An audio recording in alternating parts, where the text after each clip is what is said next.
শুনুন শুনুন শুনুন, সিদ্দিকপুর গ্রামবাসীর জন্য একটি বিশেষ ঘোষণা।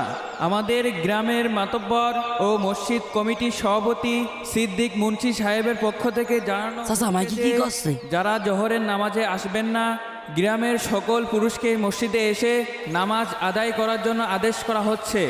বিশেষভাবে মনে রাখবেন, আর যারা মসজিদে আসবেন না তাদের জমির সেচের পানি বন্ধ করে দেওয়া হবে। আর দোকানদার আপনারা যারা আছেন তাদের 3 মাসের জন্য দোকান বন্ধ করে দেওয়া হবে।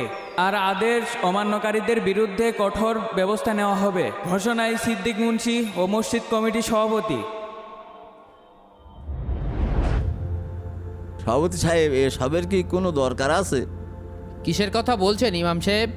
ভয় দিয়ে কি মানুষের আল্লাহর ঘরে আনা যায়? এটা তো জুলুম। চেষ্টা করতে তো আর দোষ নেই ইমাম সাহেব, হেদায়েতের মালিক তো আল্লাহ, আমরা শুধু একটু চেষ্টা করতে পারি। দেখি আপনার চেষ্টায় কত দূর কি হয়, আল্লাহ জানেন। মনে রাখেন সভাপতি সাহেব, সময় কিন্তু আর 4 দিন বাকি আছে।